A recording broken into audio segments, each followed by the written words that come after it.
Okay, Dolores, go ahead. Hi, everyone. Welcome today to the presentation for the scholarship initiatives from the Department of Applied Health Sciences here at SUNY Polytechnic Institute. Our first presenter today is Jarrett Rose. Dr. Jarrett Robert Rose is a sociologist and an assistant professor in the Community Health and Behavioral Health program in the Department of Sociology. His research focus is twofold: on global health and the Ebola virus in West Africa, and more recently in the field of psychedelic science, culture, and medicine, where he explores the collective and cultural context of psychedelic assisted therapies, analyzing how social and emotional connections and group dynamics influence healing, self-transformation, and trauma recovery. Thank you, Dr. Rose, and here's your presentation. All right. Well, thank you very much. Yeah, glad to see so many people have shown up. Yeah, my talk is just going to be an overview of some of the more recent research that I've been doing for the last 2, 3 years. And we're going to talk also about some of the work I'm working on currently, I should say, and some of the papers that I'm going to have coming out soon. So let me see if I can. There we go. Okay. So just a brief outline of the talk. I'm going to explain what psychedelic assisted therapy is in very brief overtones. We could talk about this all day long, but just to keep matters moving on, I'm going to be short, and I'll then provide a brief overview of what my research entails. I'll talk momentarily about the research questions, the methods that I've used, and a brief summary of some of the findings and papers I've written. I'll talk about then what this means for the field of sociology as well as the field of social psychology, and what some of the takeaways are from the sociology of psychedelic science, psychedelic culture, and psychedelic medicine. And then I'll describe some forthcoming papers that I have and some ongoing research that I'm engaged in with some colleagues from around the US and Canada. So, in brief, what is psychedelic assisted therapy? Well, psychedelics are a very, very unusual class of substances and compounds. And they've been, I'm sure people have recognized this and are familiar with some of the stories, but for the last 75 years, psychedelics have actually been understood in probably a dozen different contexts. When they landed in the United States in 1949 from Switzerland, the drug lysergic acid diethylamide, LSD, was considered a psychosis mimicking substance by the field of psychiatry. Not long after that, it was considered the most prominent breakthrough medicine for the treatment of alcoholism that the Western culture has ever known. And then, of course, it got picked up in the 1960s and 70s by the counterculturalists, and it was deemed a spiritual/political set of experiences.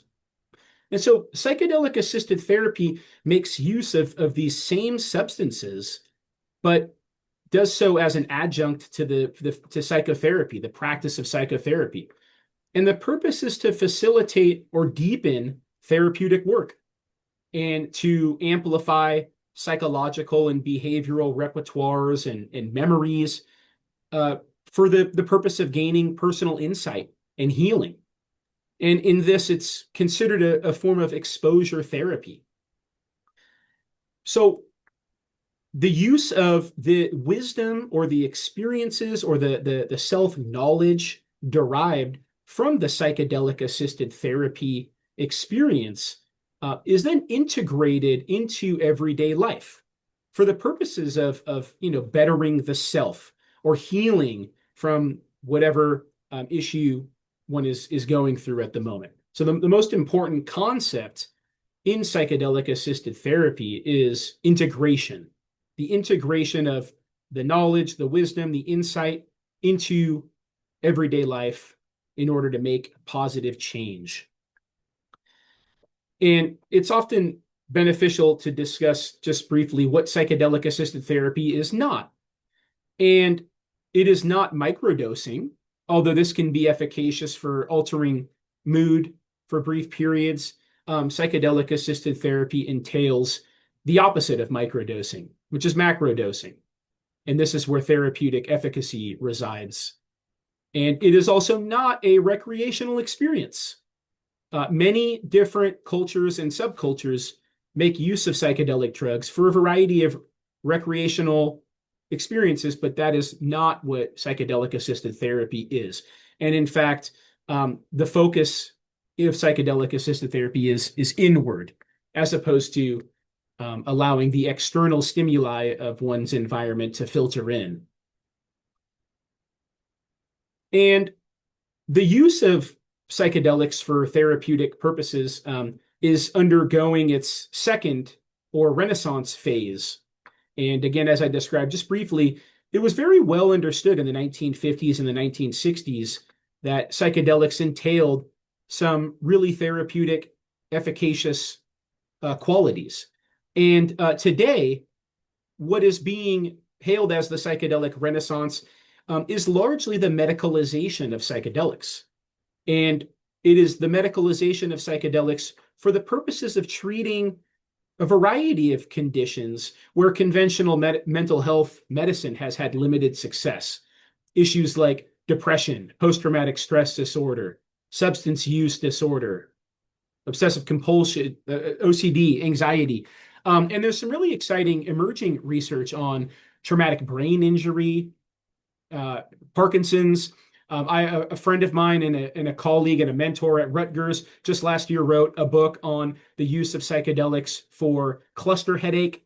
I was listening to a talk just yesterday at the University of California, San Francisco, on the treatment of anorexia nervosa with psychedelic psilocybin mushrooms. And so there's all sorts of really interesting and intriguing conditions that psychedelics can be effective in treating, and which is why they call psychedelics transdiagnostic treatments.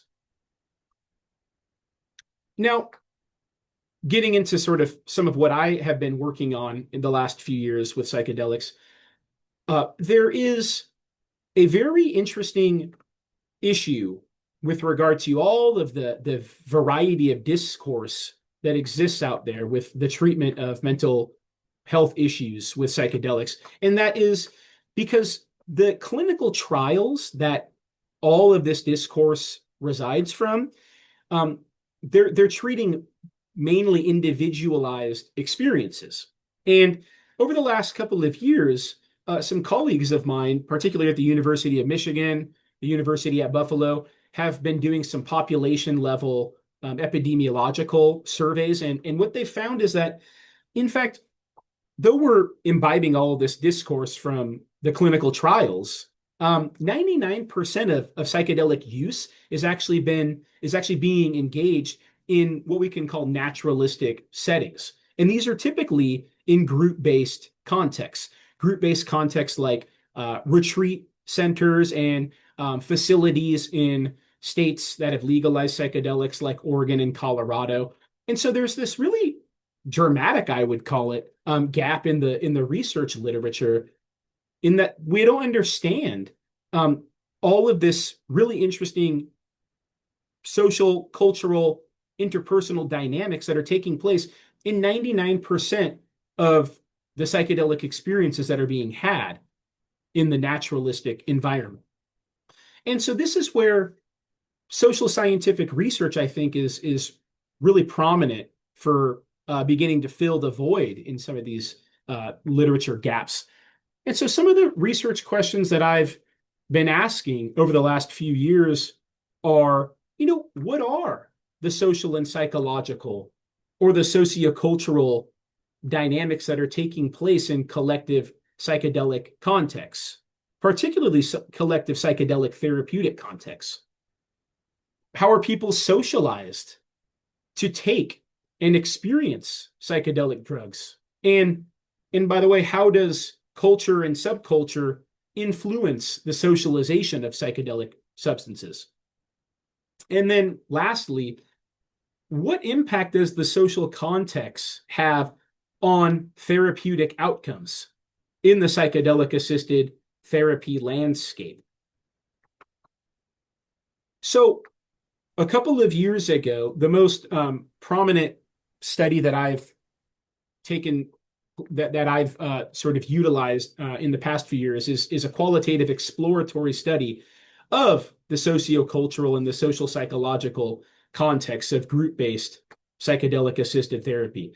And so in 2022, I was put in touch with someone who runs what's called the Gold Standard Retreat, the Gold Standard group-based retreat in Jamaica, where psilocybin or magic mushrooms are legal. And I interviewed 20 persons from this retreat who had gone to Jamaica, spent a week there, engaged in 3 different macro level psychedelic doses.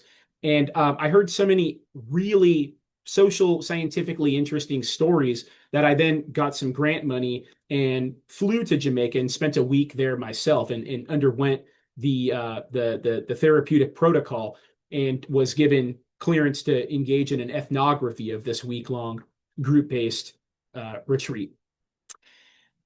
And just some of the findings, but I'm going to go into depth on a few of them. I learned the stories of why people turn to psychedelic assisted therapy. A lot of people are suffering inadequate treatments for mental health conditions. Some people were suffering treatment resistant conditions that they spent 20 or 30 years attempting to resolve unsuccessfully.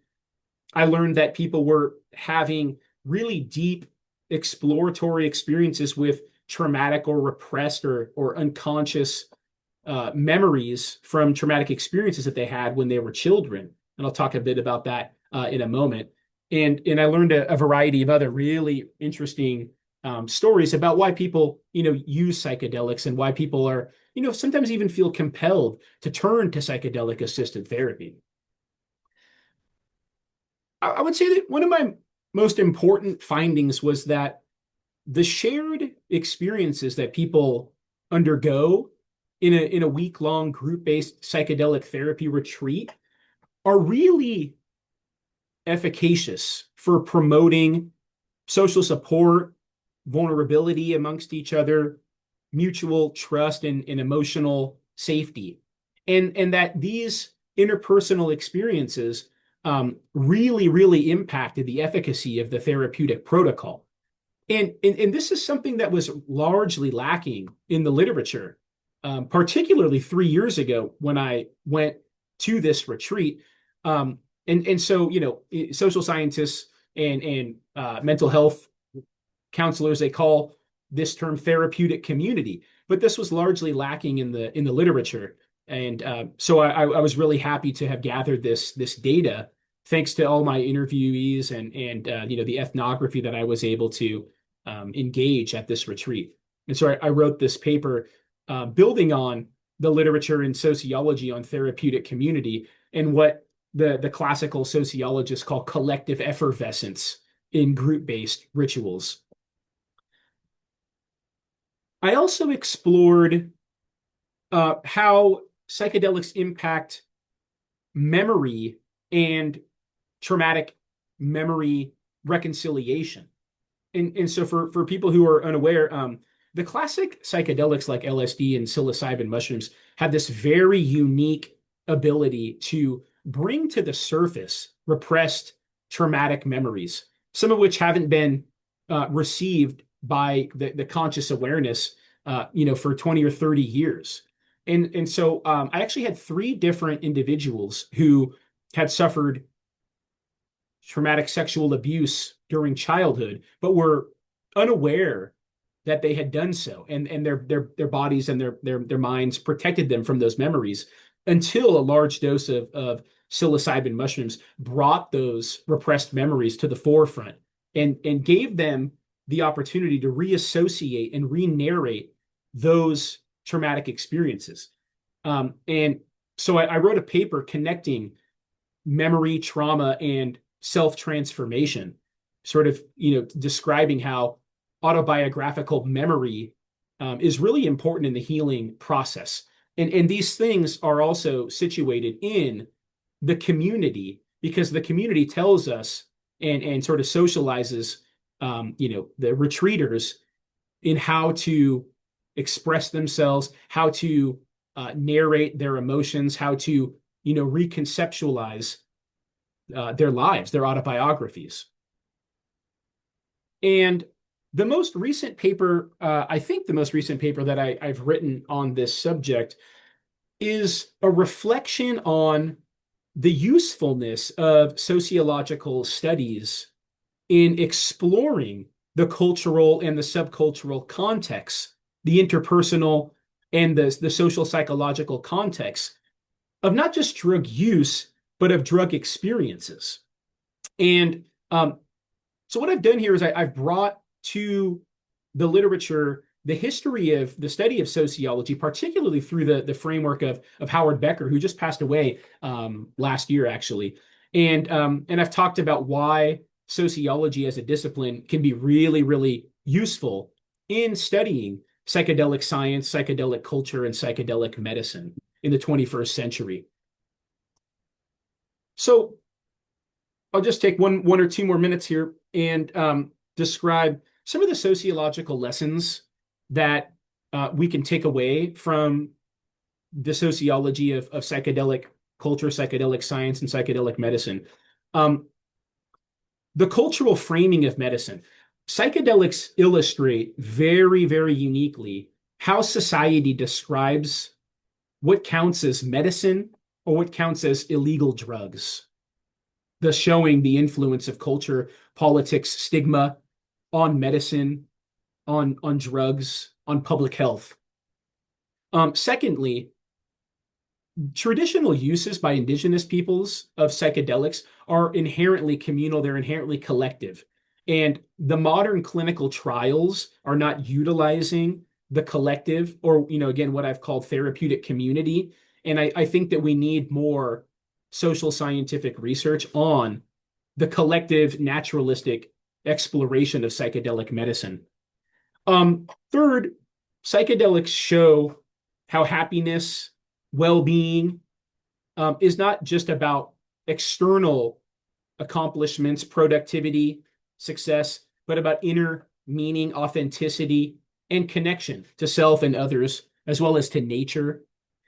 And fourth, and then a bit more philosophically, altered states in general reveal how everyday reality is just one way of experiencing the world and is socially and interpersonally constructed.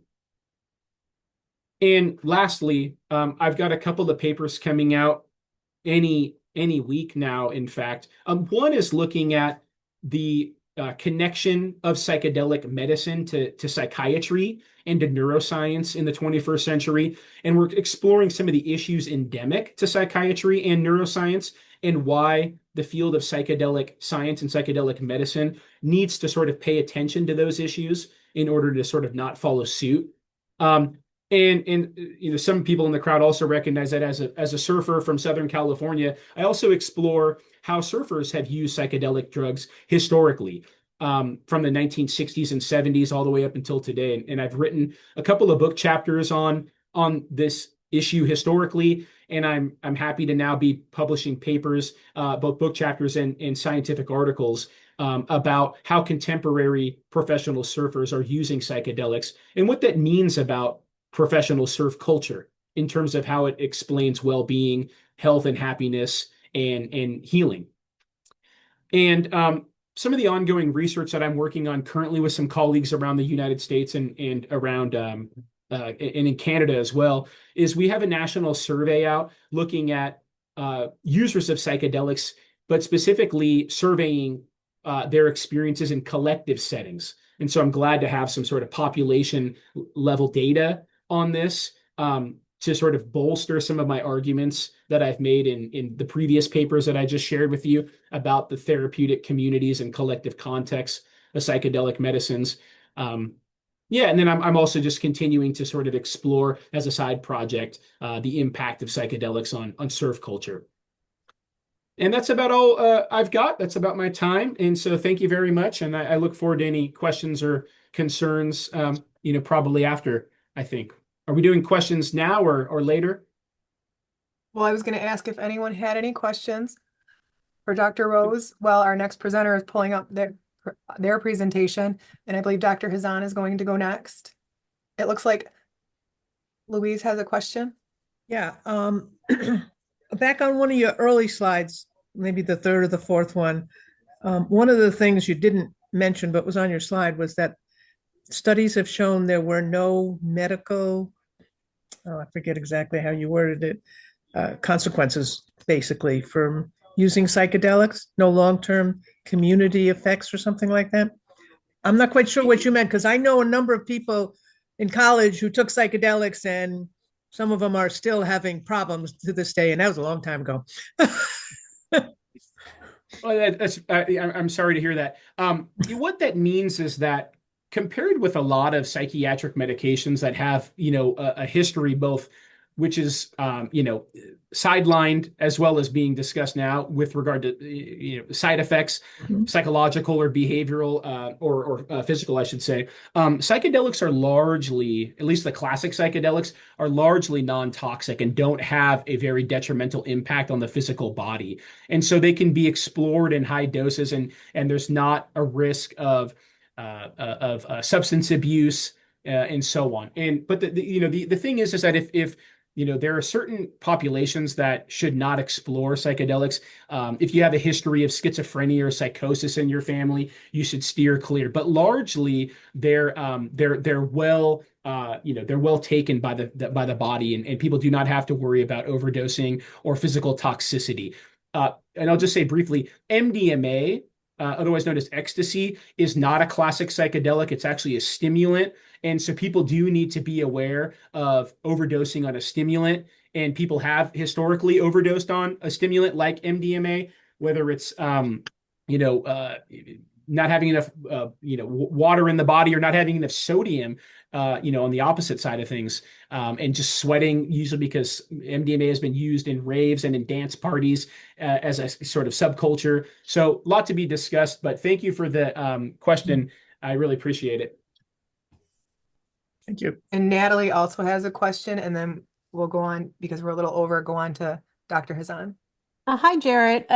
I find this topic area pretty fascinating since I'm a product of the 60s and 70s. So, and from my knowledge of it, I'm interested so the dosing would be very interesting to me.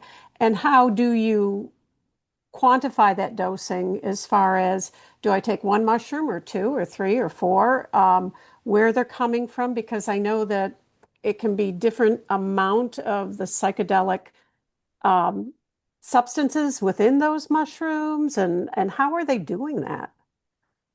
It's a really complicated story. You're correct. If you are taking this in a sort of naturalistic environment, some people just pluck mushrooms if they're using mushrooms. They take MDMA either in capsule form and hopefully it's not adulterated, or they take it in powder form.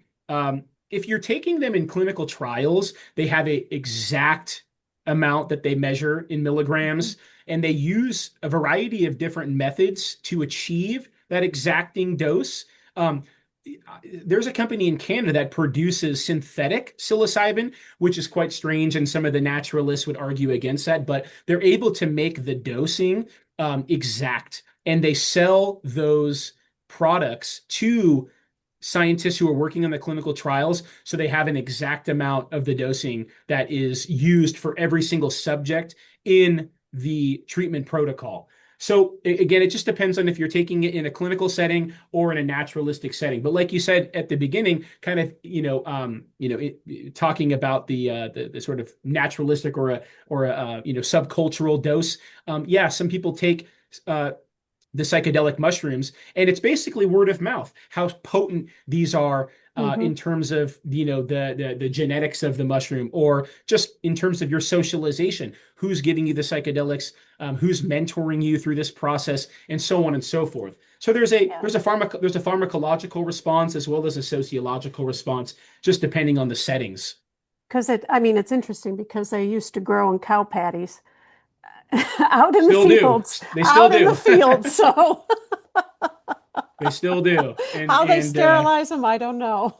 And if you were on the gold, you know, the west coast of Australia as a professional surfer back in the day, and you were walking down the hills to Yeah. go to a professional event, and you stumbled upon a cow patty with mushrooms growing out of it, the lore is you had to eat them before you went and competed. But that was the 60s.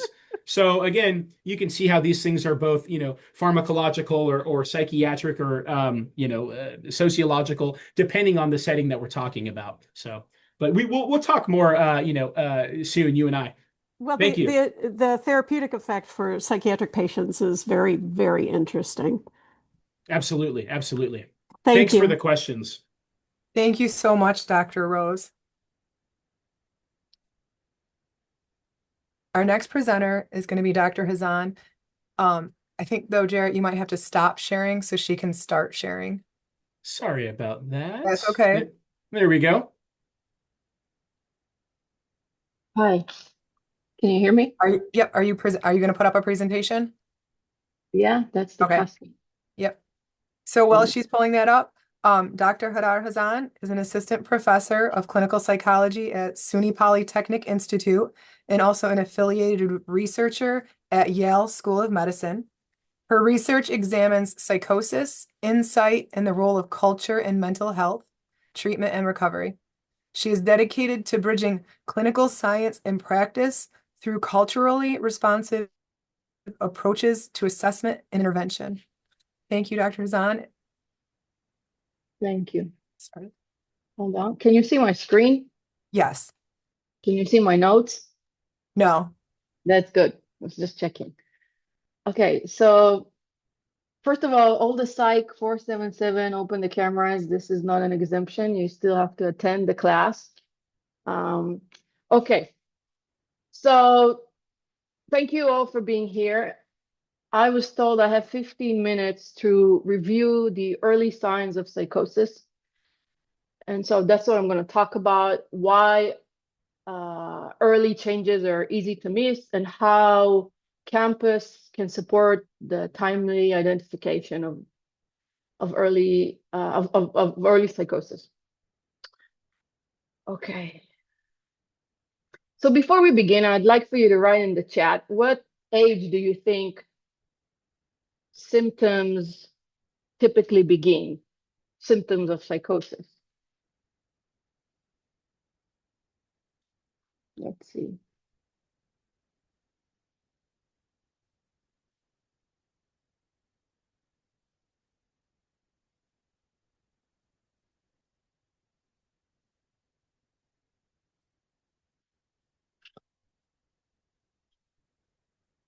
Sixteen to 35, 20s,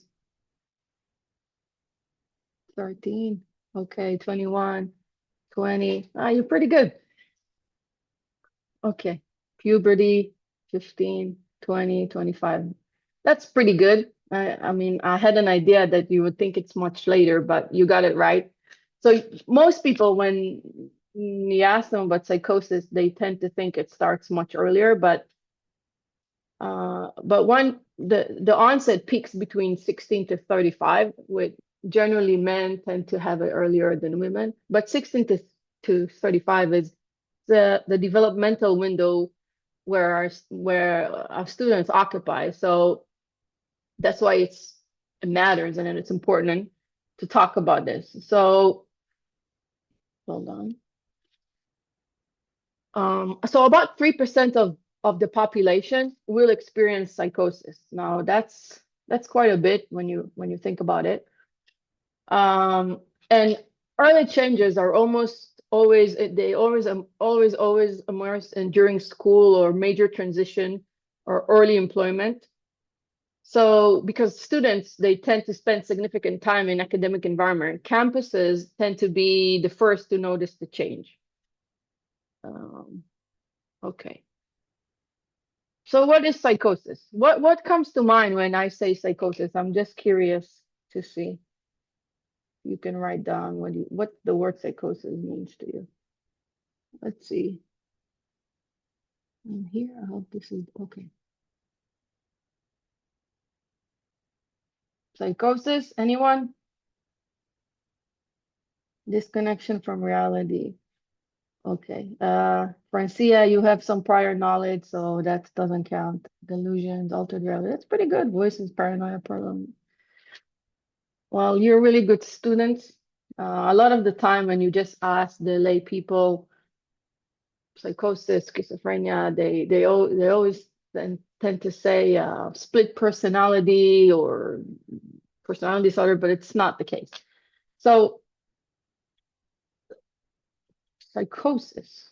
I'm trying to look at three different files altogether, so excuse me. I also want to look at you when I talk, so there's that. Okay. So psychosis, as was said in the chat, psychosis involves disruption of in the perception, belief formation, and thought organization. So basically, the whole experience of reality is disturbed in people who experience psychosis. That's why it's considered to be one of the most severe mental illnesses. It's hard for people in psychosis to tell what is real and what is not. So it impacts three aspects. Perception. So this can be, these are subtle sensory distortion, like hearing one's name being called or noticing shadows or just general heightened sensitivity. The other aspect of psychosis is belief. So these are all kinds of distorted beliefs. These ideas don't fully match the context. So people can feel they're being watched, or some neutral cue can be misinterpreted. This is the beginning of the process. Another aspect that is affected in psychosis is the processes of thinking. So there is difficulty in concentrating, just cognitive processes slow down. There's a disorganized thought. Sometimes there is even disorganized speech. So onset typically is gradual. It doesn't happen over a day. And early signs often resemble stress or mood symptoms. So this is why it's important to talk about these symptoms. A, it's very common. B, it's in a campus environment, which we are all occupying. So I think knowing about the symptoms make it and bring it to the awareness makes it easier to identify it and send people to the right kind of help, to get that right kind of help. So the early indicators of psychosis are usually non-specific. So there is, hold on, general withdrawal, right? Pulling away from friends, family, all kinds of social activities, difficulty focusing, decline in academic or work performance.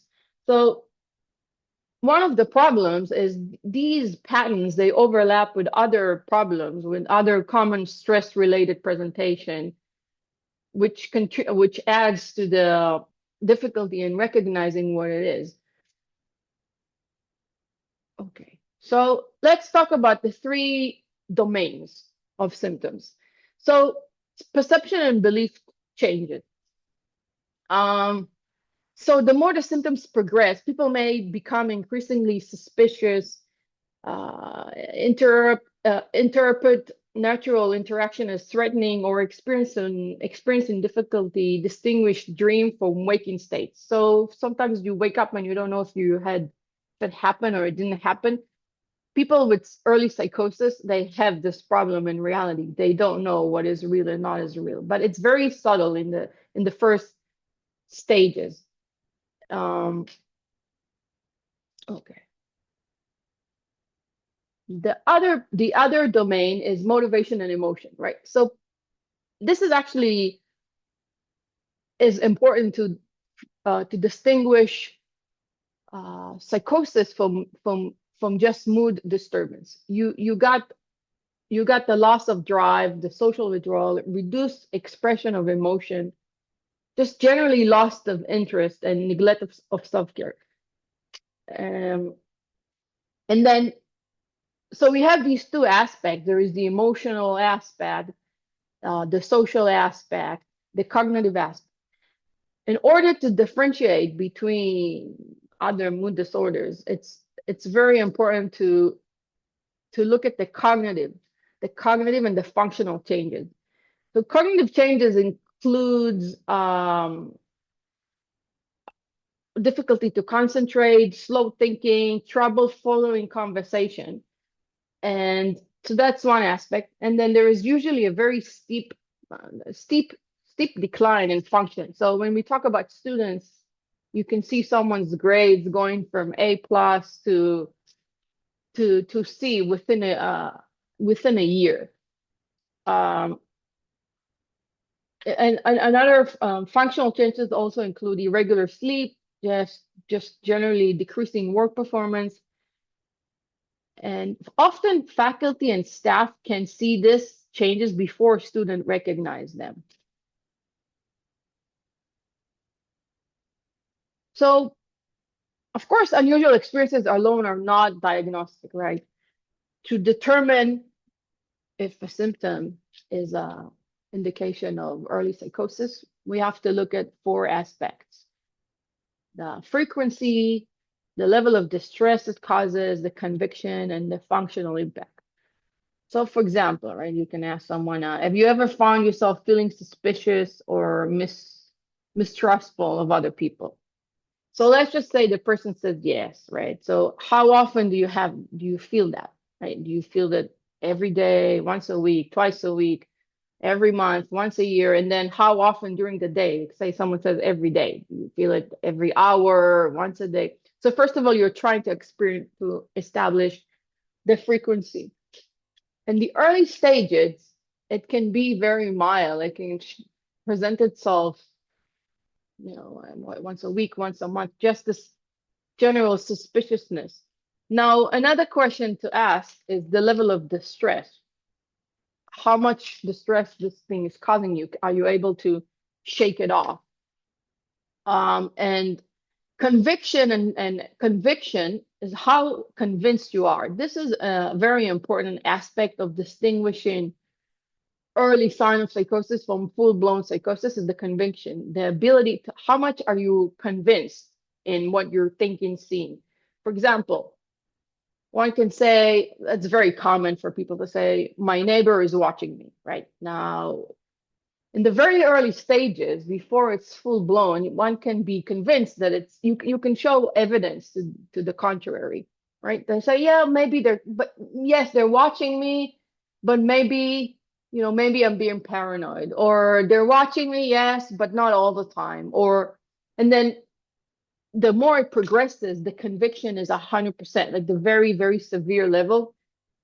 People believe that they have cameras watching them, not just the neighbor. It can be something like, oh, the FBI is. I had someone who said she had it installed in her ear, the device that was following her. So that's a very high level of conviction and a high level of distress, and it's frequent because it was all the time, and she used to rub her ear till she would get infection. So one time I said, oh, why don't we just go and have a scan, see maybe we can remove this device? Then she decided and moved to the other ear. So, but in the early stages, there is still doubt. There is still the ability to see that this is not normal. And then finally, the functional impact. If some people get to the stage where they're so scared of being watched, they don't leave the house. But in the early stages, it tends to be mild. Okay, what's next?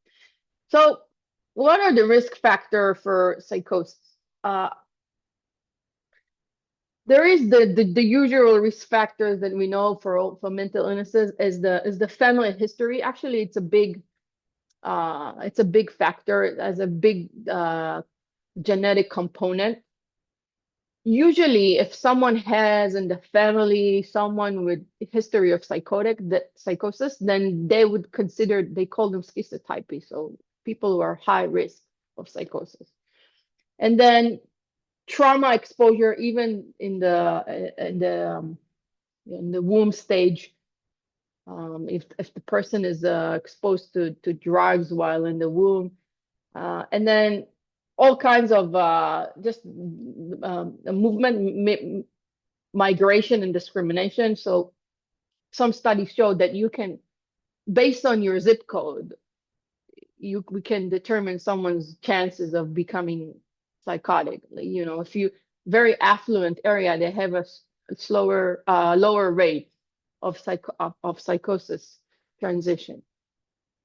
And then finally, this is a big thing, is the cannabis. Cannabis is a big factor. There's been a lot of evidence that high potency cannabis, it leads to the first psychosis onset. So I was before coming to SUNY, I was at the early psychosis clinic at Yale, and we would get people at their first year or so of psychosis. And then, you know, you would evaluate them. And I think there was one person in the 3 years that I was there that didn't use cannabis. And I think she was a Mormon or something. But I mean, it's hard to tell what causes and what the distress make people use. But there was a study that was going on trying to see if making cannabis legal changes the level of psychosis in a state. So I don't know if it was published, but that's an interesting thing. Okay. So the first 5 years after the symptom onset, this is known as the critical period. The reason it's critical, it shapes the long-term trajectory. So my study focused on that. It's called the duration of untreated psychosis. So the shorter the duration of untreated psychosis, then the better is the long-term outcome. So think about it like a stroke, right? Minutes matter to get treatment. In psychosis, months matter. So I spent the time at Yale studying the length of the duration of untreated psychosis. And one of the things you see that people who come very fast, like say they had 1 month of after their first psychosis versus people who came after 2 years, 3 years, they have very different trajectory in terms of outcome. They get better faster. Hence, it's important to identify it in time. Okay. Now,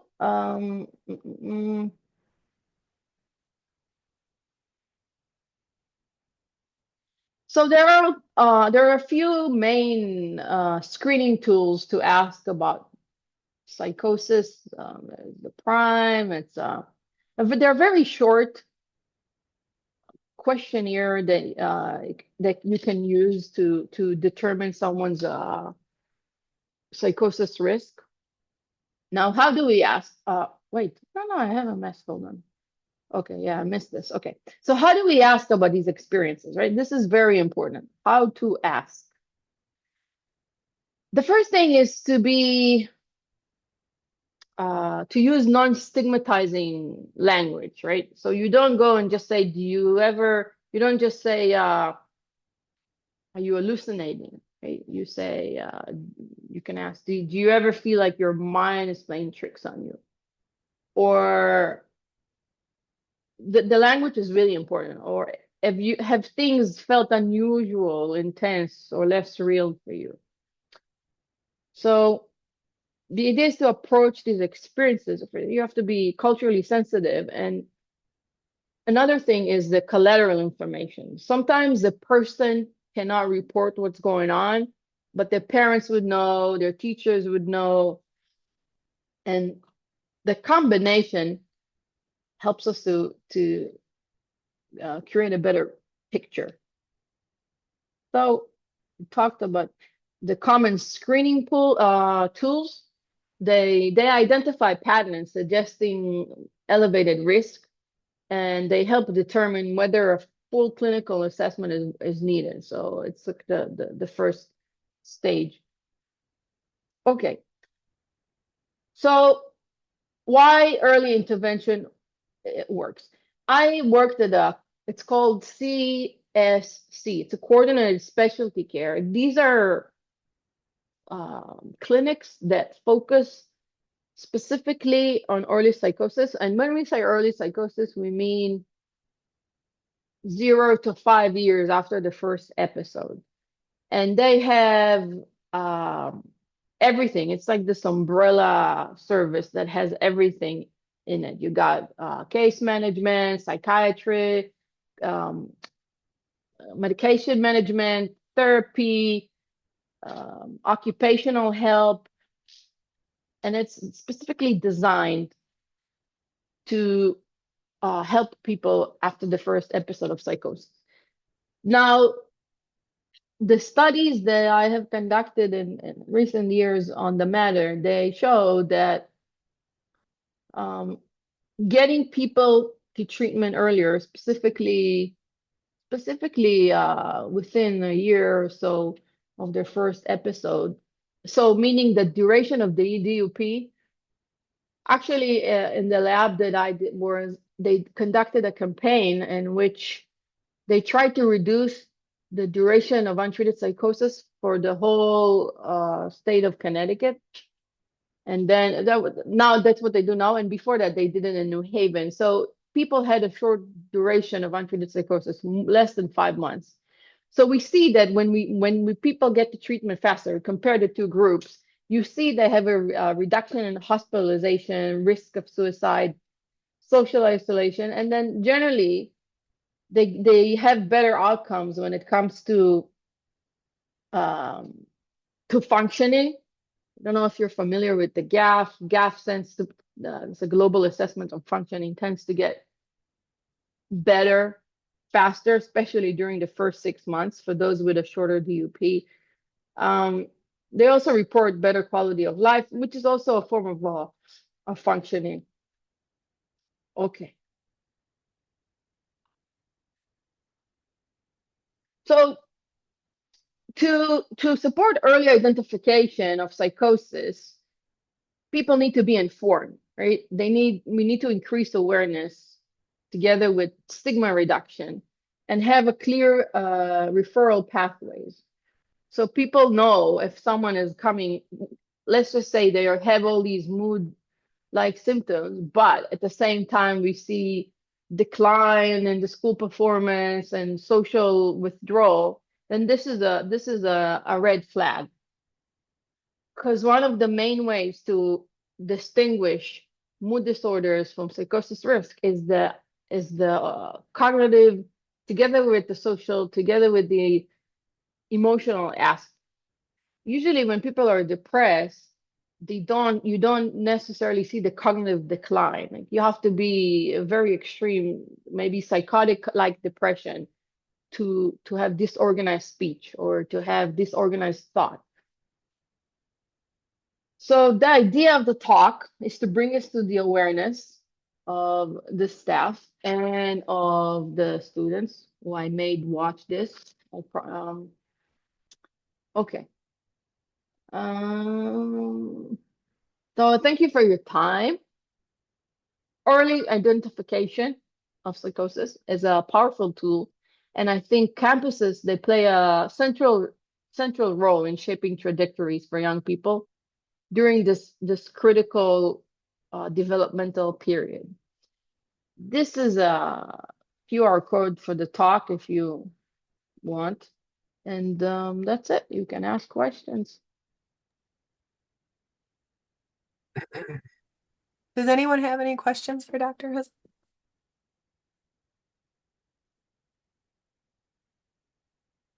So I think you have to stop sharing, and then our next presenter is going to be Andriana Semko, and she can pull her presentation up that way.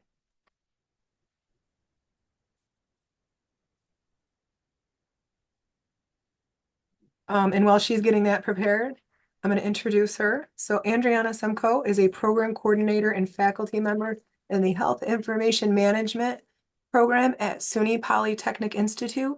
She has been teaching since 2016 and is passionate about integrating technology, data analytics, and systems thinking to prepare the next generation of HIM professionals for leadership and healthcare innovation. Thank you, Andriana. Hi, I hope everyone can hear me.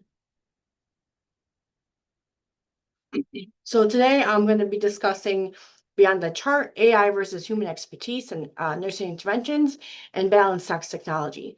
This is just some of the research I've been working on here at SUNY Poly and at SUNY Binghamton, where I'm currently working on my PhD. Recently, we had a paper published called A Comparative Analysis of ML Models and Human Expertise for Nursing Intervention Classification Systems. And this is the team that worked on it, including myself. So I'm not sure how many of you know this, but nursing notes can be very messy. Any medical notes can be messy. They can be full of typos, abbreviations, and formal language. So this can make this a little hard for AI to map them, and it makes it hard to automatically map them to standardize NIC interventions. But doing so is important for interoperability, clinical decision support, and benchmarking across facilities. So for example, they may use shorthand like SS for signs and symptoms or MD for physician. And sometimes there's a standardized medical terminology, medical abbreviation list. Sometimes there isn't. So this can make this mapping tricky. And if those of you who don't know, the nursing interventions classification, it provides a standardized language for nursing actions. So those of us that are not in healthcare may not be aware.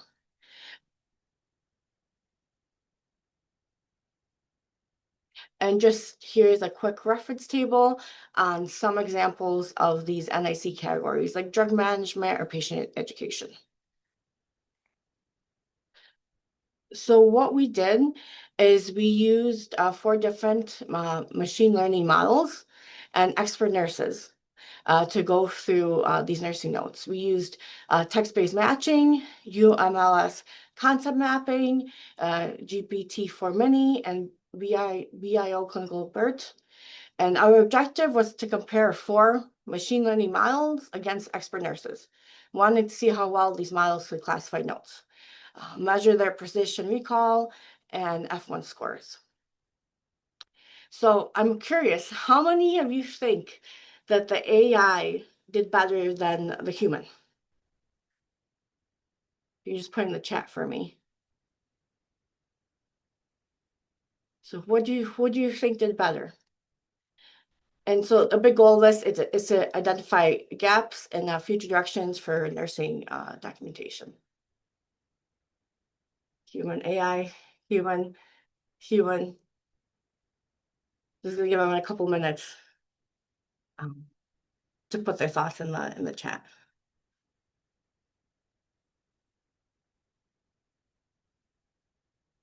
So when we started this, I thought that the AI would do better. The nurses actually did much better than the AI, surprisingly.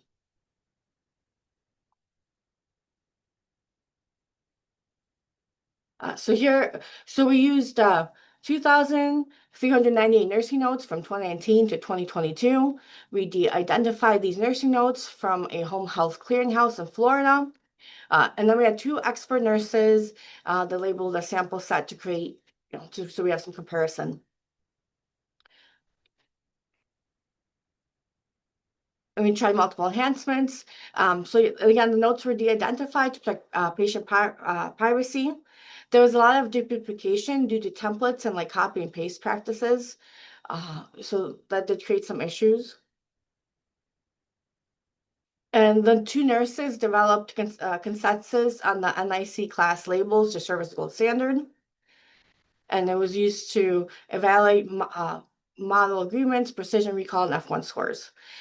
And the human raters did a lot better than the ML models consistently, especially when there was a lot of text or things were ambiguous, which I thought was surprising because everyone, my background is health information management, and everyone always tells me AI is going to take over my job. I've been hearing this for 20 years.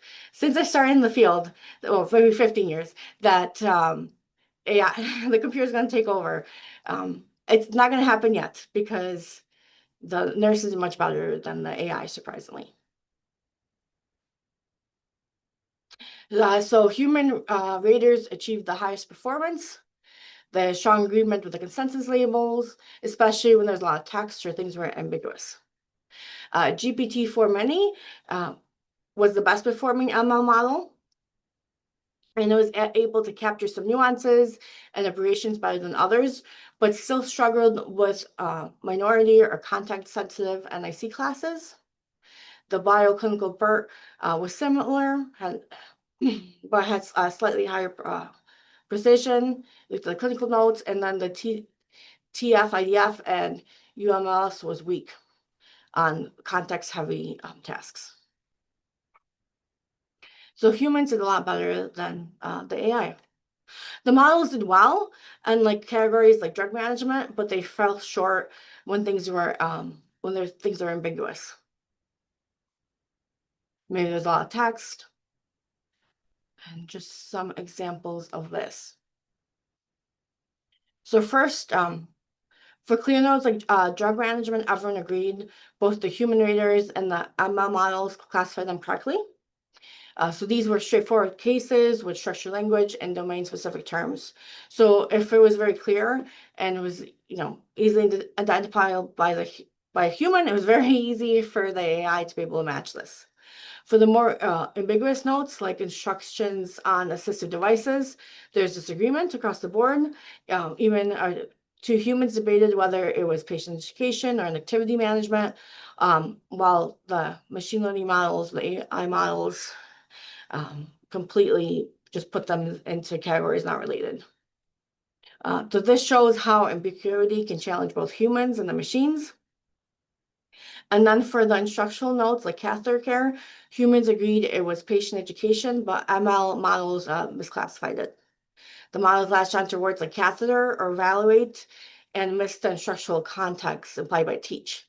So this really highlights how intent and context are critical and why human expertise remains essential. There were some strengths to the machine learning models. They performed well when things were structured and clear, and so they did really well under the drug management or wound care categories. And this is where the language is explicit, it's very straightforward, and so the mapping is straightforward. But it really struggled with abbreviations and numeric thresholds or things that are not commonly seen. For example, a note like report pulse less than 110 or less than 60 MD was often misclassified because the models didn't interpret the numeric threshold correctly. And then ambiguous notes like instruct patient on the use of assistive devices caused confusion across the models. Again, human expertise was essential because nurses can interpret intent, context, and they can find clues that the machine learning models are missing. For instance, was again the note set teach catheter care, it categorizes it to something else.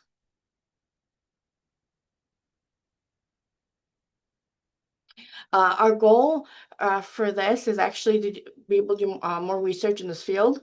So we want to expand the data set across maybe different institutions, look at different EHR systems, hospitals, clinics, maybe get more experts involved, maybe get some of the, look at this also from maybe the medical coding perspective.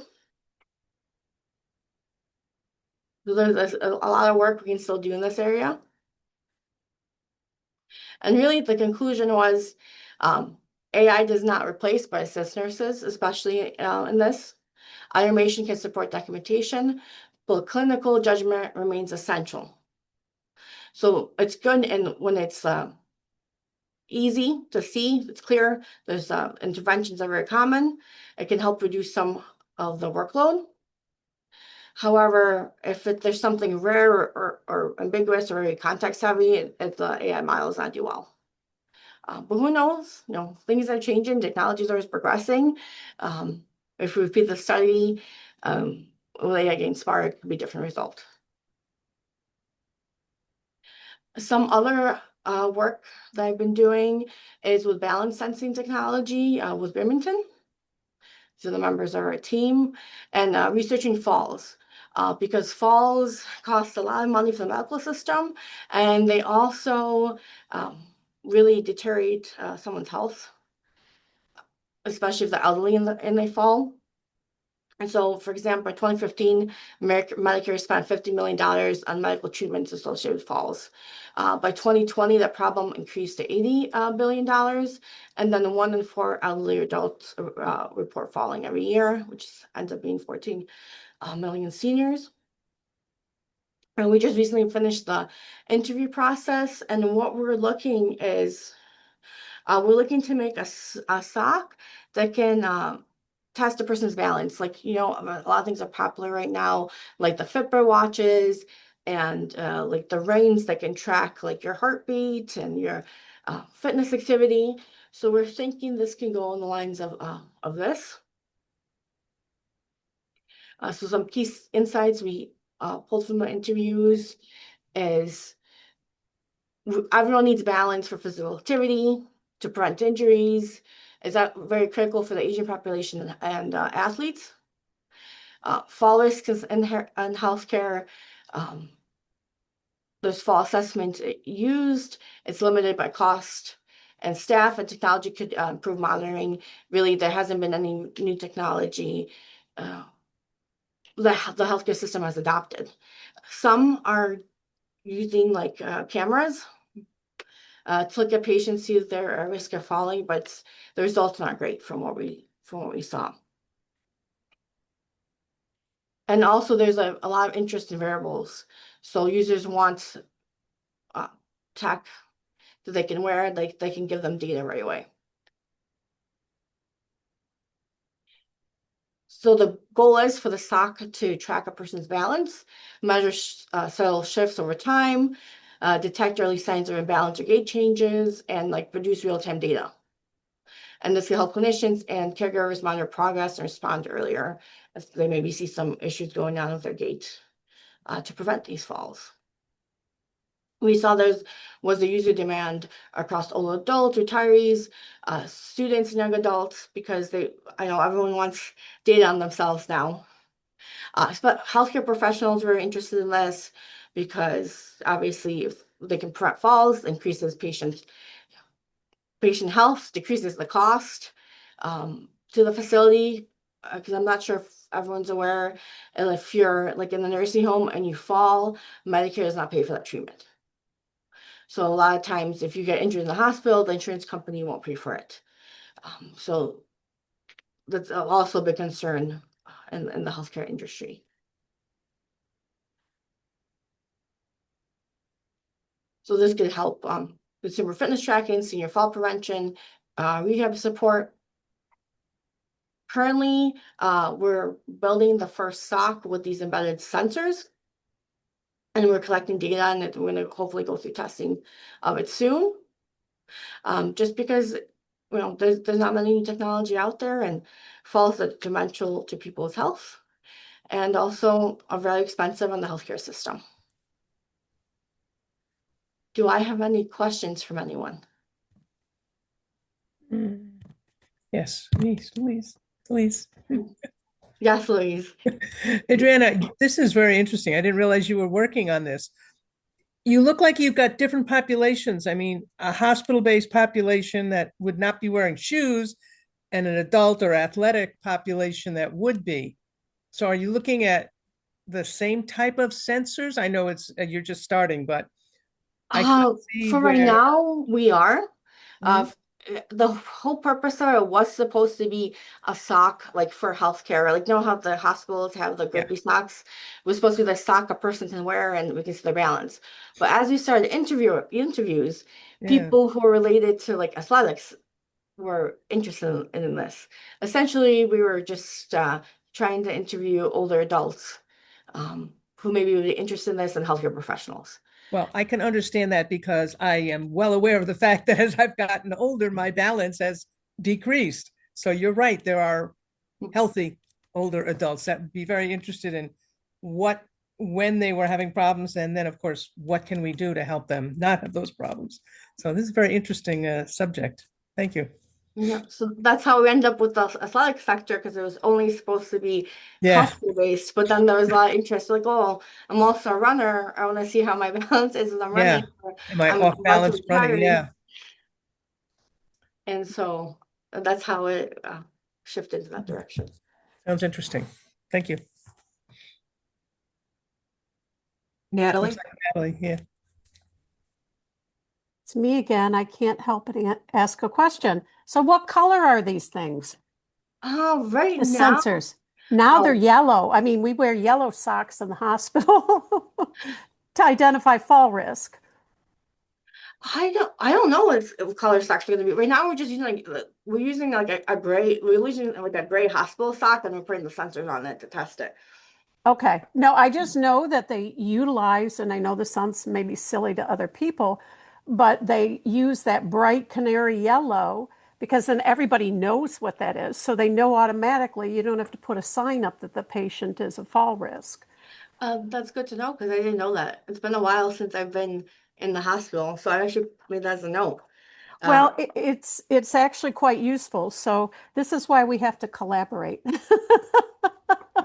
It's and I do think it's very interesting. I do know that there are some places and in different like senior community groups that do fall to help people. They take these classes to prevent them from falling, so it helps to strengthen them. Now, the hospital population may not be able to do that within the hospital necessarily, but they certainly could do it on discharge. yeah, that's Yeah. And that's Natalie, not all hospitals use yellow to indicate falls, but that was a good idea to do that. Well, most of the places where I've had family members and the I last haven't, hospitals I've I've not been seen in, that in not around here. I haven't seen it.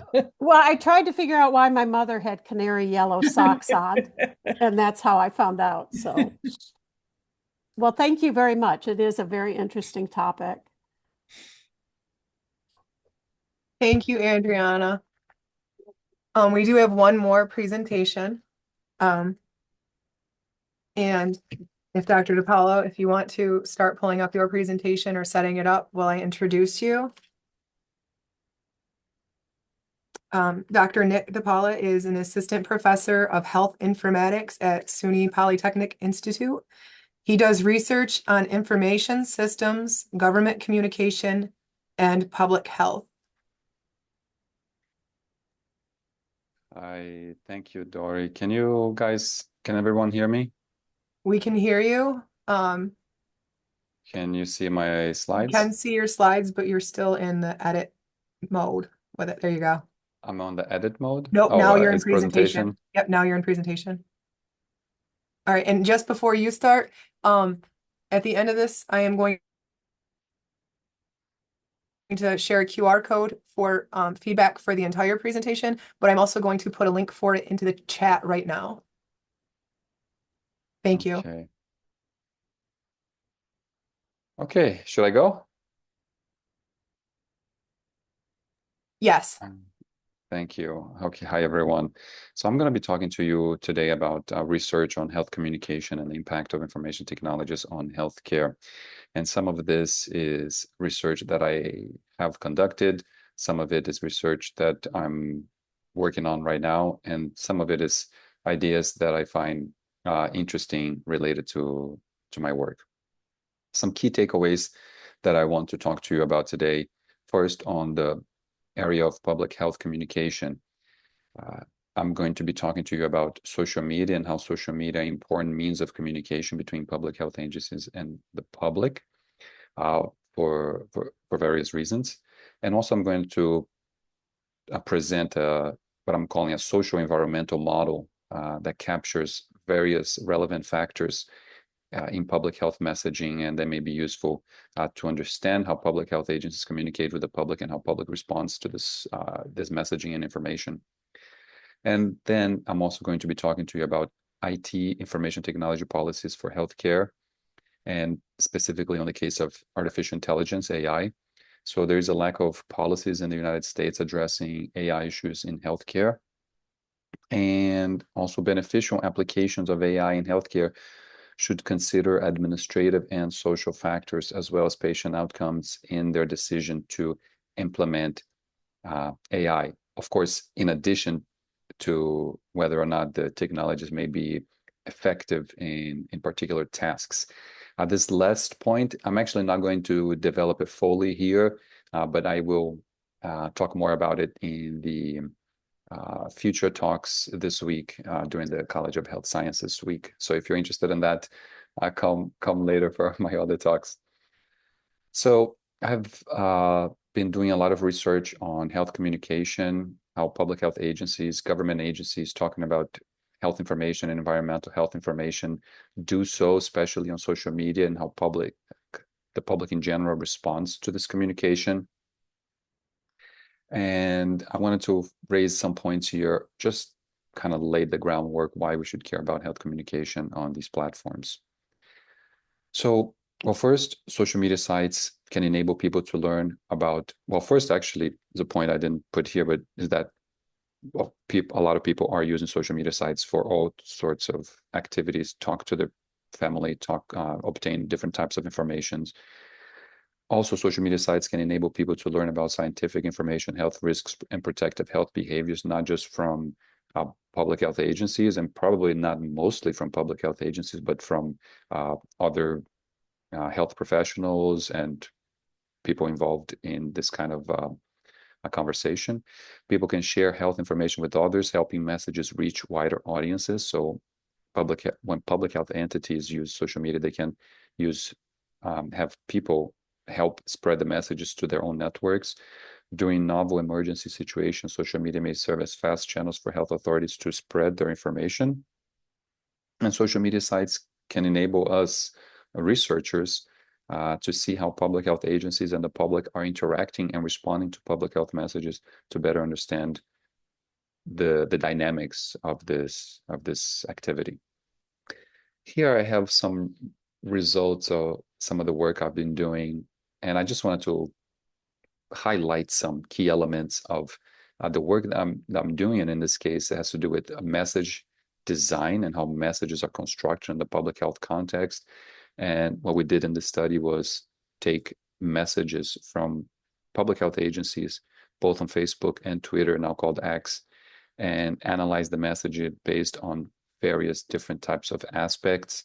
And you can see different types of speech functions, topics, types of resources, focus and audience, speaker, rhetorical elements, media, and examined on this case here on these tables are how they are used across the messages on Facebook and Twitter, and then the p-values, the difference across the platforms. So here I have some highlighted in red. These are the types of message elements that are used more on one platform versus the other. Also, some of the results of this research was examining the association between message design elements and engagement. So we examined how particular message elements were associated with both likes and sharing of the information. So the blue means more liking, and that's the top row. And on the bottom row, also the blue is more liking, the red is less, but the blue is more sharing, and the red is less sharing. Facebook on the left and Twitter on the right. And just want to highlight some, so we can see how these different message elements, when they're present in the message, they actually have higher engagement or lower engagement. So when the health agencies in this case use request individuals to engage with them, or when they use corrective information to correct misinformation, or when they on the case of Twitter here, when they have surveillance information, actually these messages have higher engagement.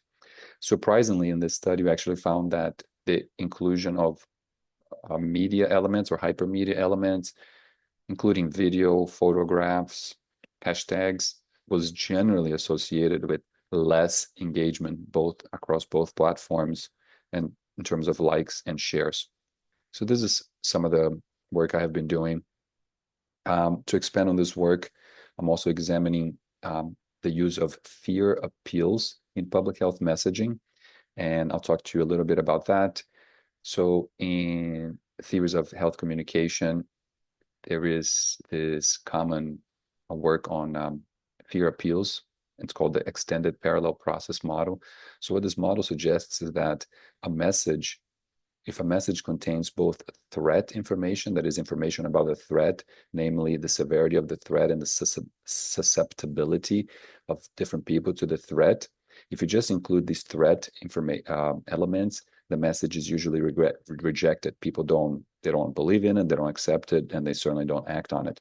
However, if you have also efficacy content, that is ways for the person to address that threat, response efficacy and self-efficacy, so meaning emphasizing the ability of the individual to address that threat.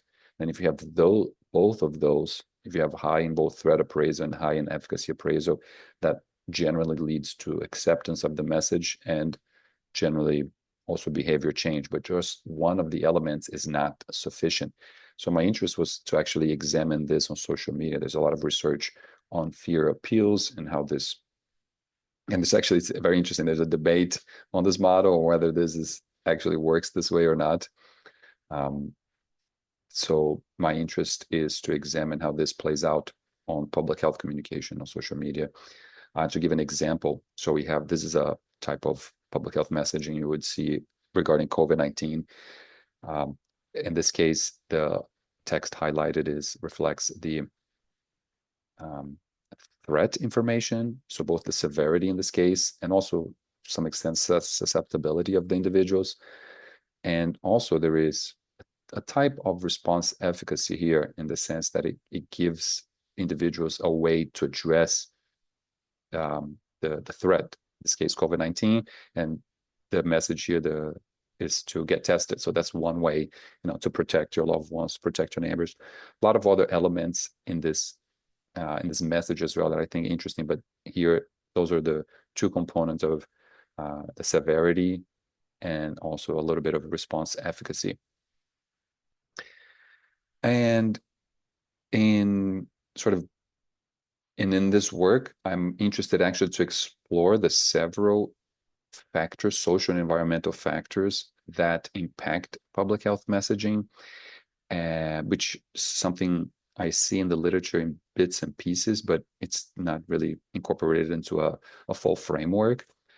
We're all familiar with the social determinants of health these days. Also, there's research pointing to the social determinants of risk perceptions. So depending on various demographic and social characteristics, people have different risk perceptions. There's also work showing how different political ideologies actually impact how people perceive risks differently. In different types of risks, there's research showing how, as you can imagine, people with different political ideologies took different precautions during COVID-19. So my goal was to kind of incorporate all of these different factors. So both at the environmental level, meaning types of agencies, maybe particular emergency period, political context, or the political predilections of somebody, and also how this may impact message characteristics. So having those elements of threat information or efficacy information. There is, when somebody reads the message, there is a cognitive element to it, which could be potentially assessed if we interview individuals. I've been working a lot on the message itself and how people respond to it on the platforms, but it might be interesting to also examine cognitive processes. And all of these may be impacted by the particular platform that is being used, and also can impact ultimately the message engagement. So how people respond to the message by sharing, by replying, or by using some other kind of emotional response. And of course, we can also add some ultimate outcome of interest here as a belief on the information or some kind of behavior change from it. So that's a little bit of the research on health communication. And here I wanted to talk about the impact of information technology policies on healthcare in the case of AI. And I'm going to go fairly quickly over this as well, just throw out some ideas there for you to see what you think of them. And I'll expand more on this on my talks later this week. So as you can imagine, there are many potential uses of AI in healthcare, virtual assistants and chatbots, ambient systems and remote monitoring to detect heart rate or breathing of patient conditions or just individual conditions, diagnostics, therapeutics, and drug discovery, simulating impacts of interventions, clinical and hospital administration, DNA and RNA sequencing, and of course, medical coding should be another maybe specific line over here, as Adriana was talking about it. And there are also policy issues associated with AI in health, both legal from a legal perspective, but also from I think, hospital administration policy level. So data privacy, data security, and ownership, it becomes an issue or even a heightened issue when we start incorporating artificial intelligence, AI standards and interoperability, equity and access to AI tools, AI use in research and secondary uses of data can create potential issues when patient information is being used by AI platforms that are owned by another company and we don't know what's happening with the data. Legal liability and explainability.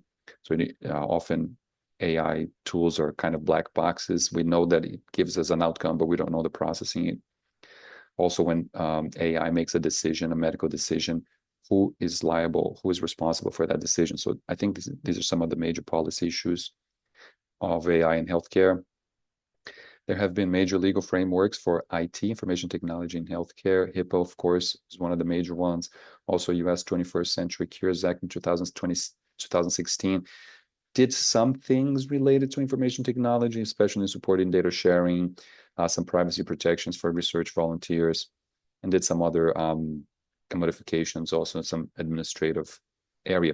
But really, there's certainly no comprehensive framework for AI in healthcare at the level of the nation in the US.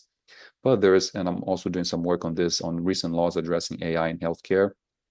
So there's these very targeted provisions and legal developments around the country. So in Oregon, 2019, established an advisory board to use algorithms for the development of prescription drugs for treating mental health disorders. Maryland created a program for granting funding to enable volunteer firefighters to receive cancer screening using AI. Florida appropriated funds to the Department of Health for the development of an AI customer service application. And California is requiring that AI tools must make determinations that are fairly and equitably applied. They must not discriminate, supplant healthcare provider decision makers, or cause harm to enrollees. California is the most active state passing laws to address AI and AI in all sorts of domains, including healthcare. And I think this is interesting and maybe something we need to keep an eye on. There's some legal and policy questions for AI that I think this conversation leads to. So, for example, should there be legal restrictions on clinical decisions made by AI? Is it okay to just have the AI make a decision and sort of who gets to actually decide at the end? And related to this, what role should medical professionals play when using AI? And of course, there are different types of roles. If we're talking about medical coding, if we're talking about diagnosis, if we're talking about operation, should AI algorithms be ensured to be free of racial, gender, and other similar biases before being adopted? So California is adopting legal measures in this direction. Is this something that is going to be good, useful? Should other states follow suit? Should AI technologies be proven to improve patient outcomes before being broadly adopted?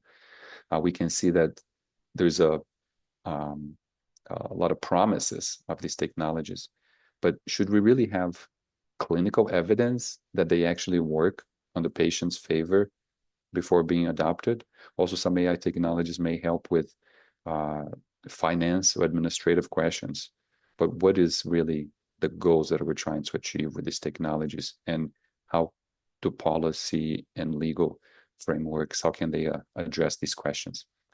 So that's what I wanted to talk to you today about. Thanks for your time, and are there any questions?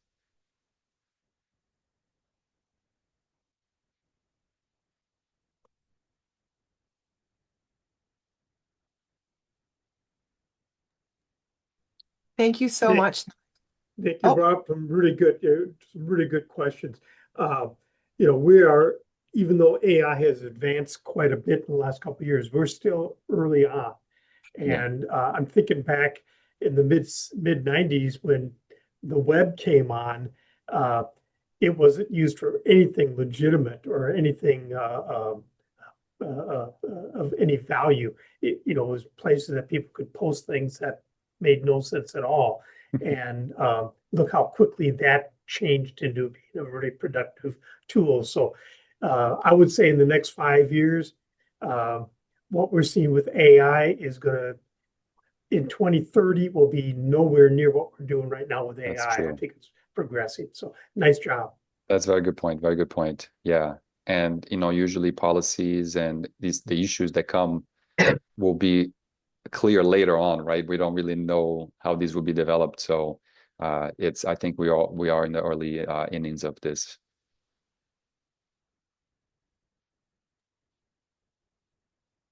Okay. Thank you, Nick.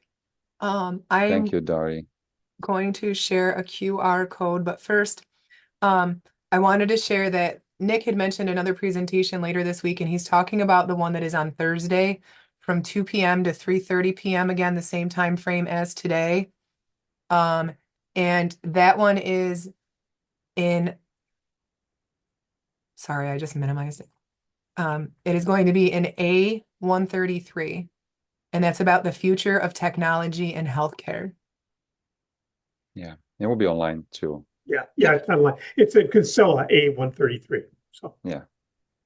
So, and I think I'm sharing my screen. This is the QR code for today's presentation.